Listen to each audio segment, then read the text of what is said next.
This episode is sponsored by Jackery. After building the front porch, it's now time to build the steps. I could do the normal thing and build them out of wood, but I've got something more solid in mind.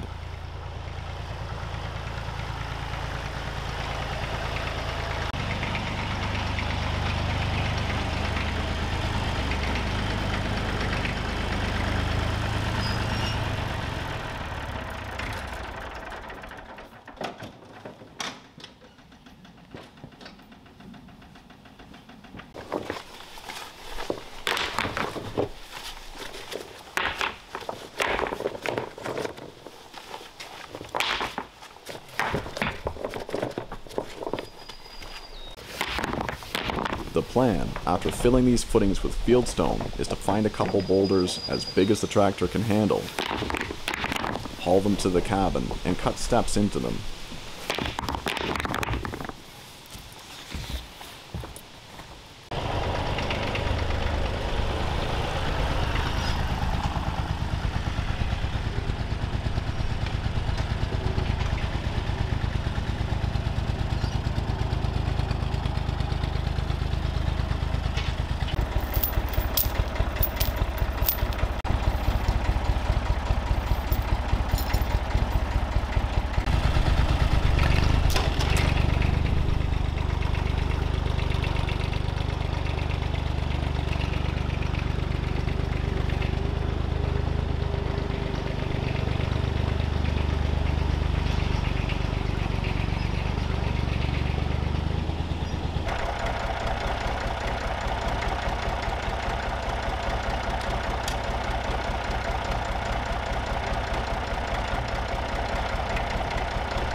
After pulling and prodding the first boulder into place, it was time to retrieve the second, which was bigger and further away than the first.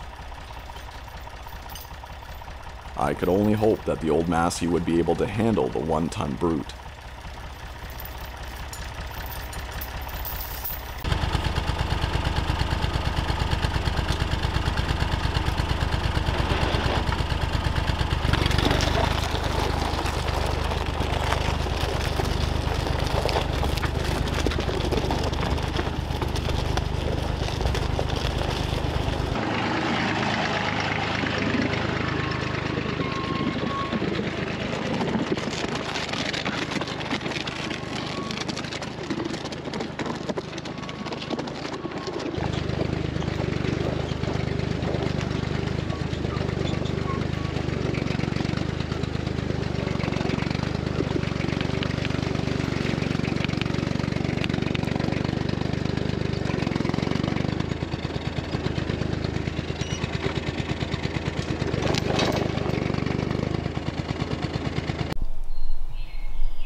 Well, the first 2 boulders are at the cabin now and they're ready to go. So in a couple minutes, I'll be heading out there and cutting the top steps into them, after which I'm going to bring 2 smaller boulders to the cabin and cutting the bottom steps into those.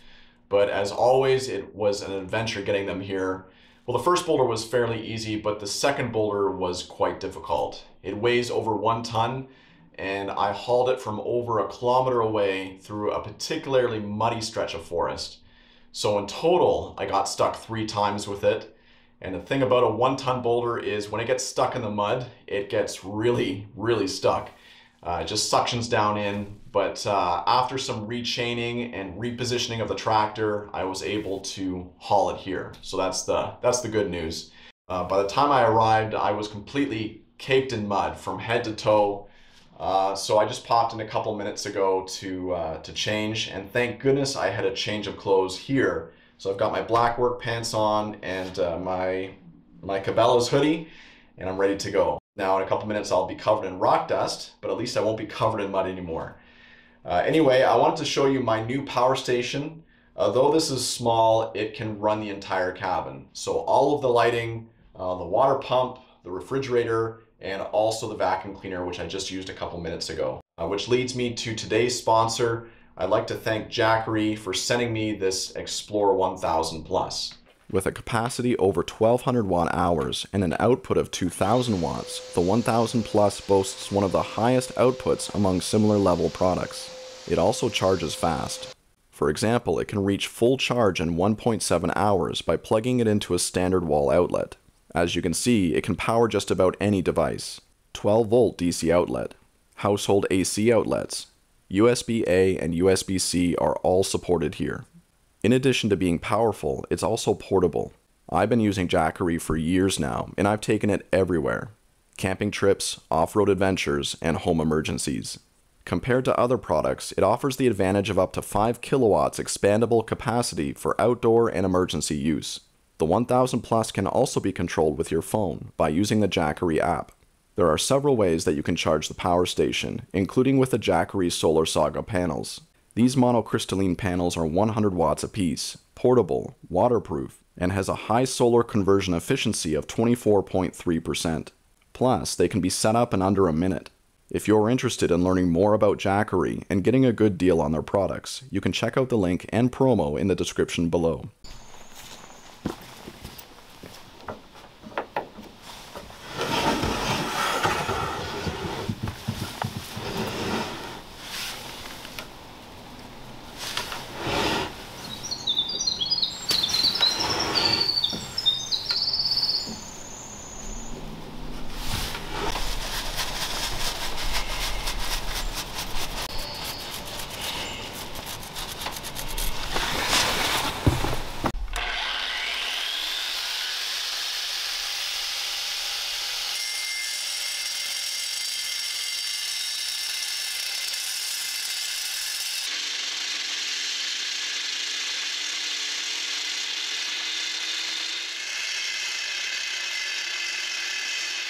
Although cutting stone isn't easy, it is simple. All I had to do was remove one piece at a time until the steps revealed themselves. Simple, but not easy.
In less than a day, the grinder was cooked. If I wanted the rest of my grinders to survive, I would have to make a change.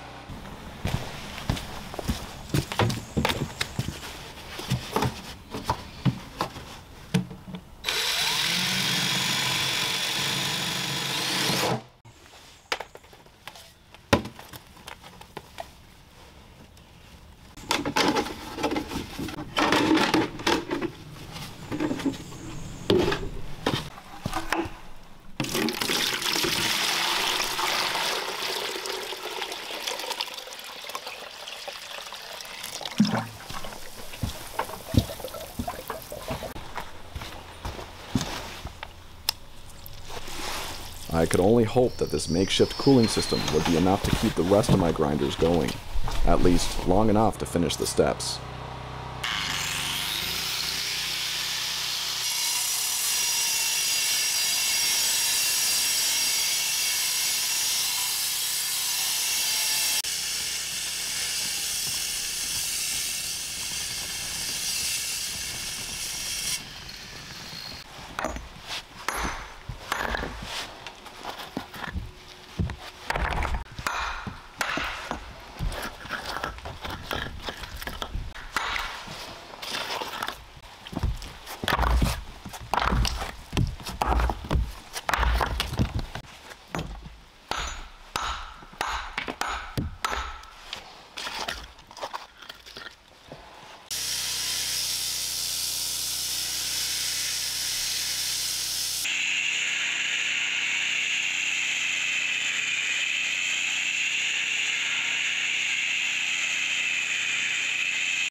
Several long and dusty days of grinding later, and I nearly finished the first boulder.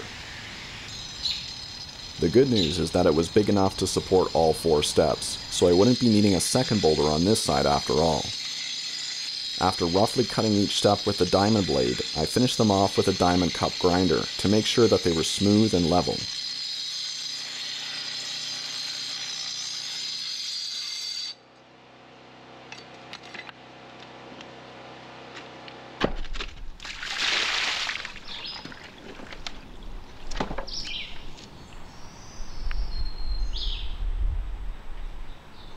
Lately, a doe and her fawn have been passing by the cabin in the mornings, which in turn seem to draw a pair of coyotes who normally try to avoid the cabin.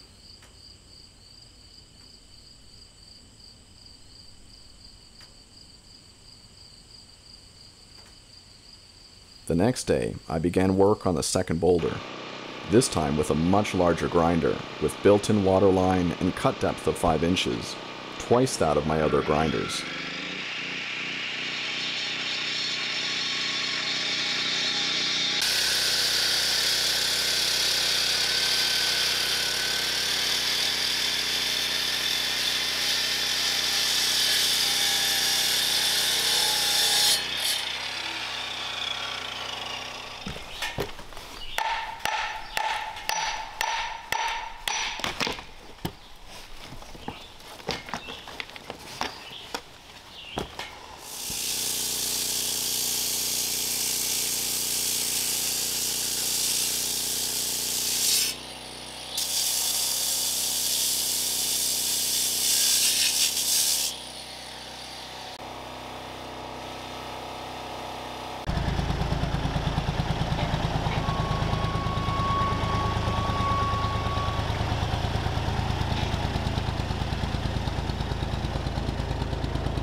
With the final boulder in place and the final step cut, it was time to prepare the timbers that would rest upon them.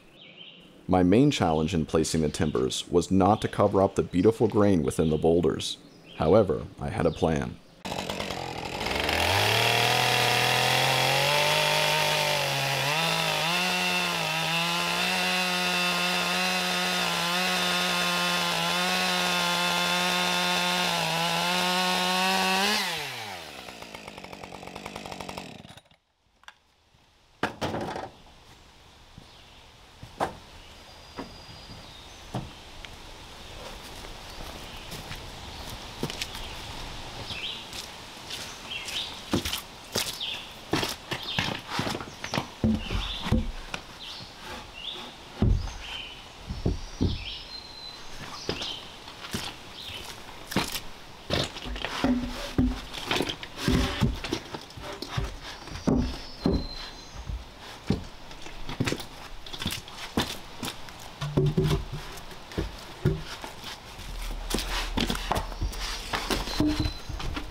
Now all I had to do was fasten the timbers down.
I used the same homemade treatment on the timbers that I used for the deck.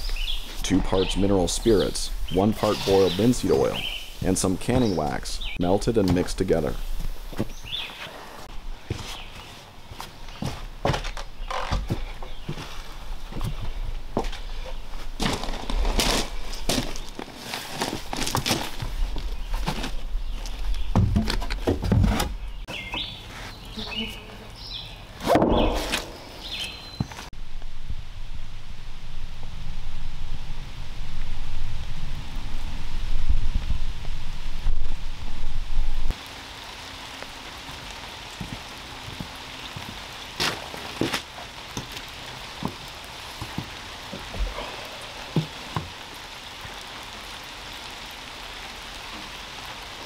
Well, the good news is that I finished the porch steps and I'm very happy with how they turned out.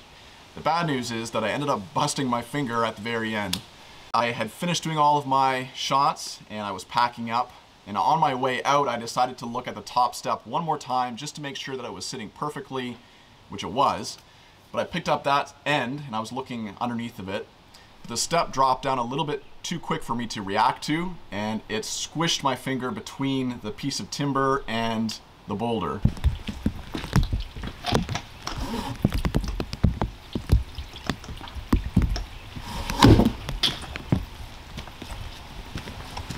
So right away I could see that my fingernail had been taken clean off and there was a big gouge out of my nail bed. So it hurt really bad. At which point I decided it would be best if I went on a little bit of a jog around the cabin just to see if I could run the pain off.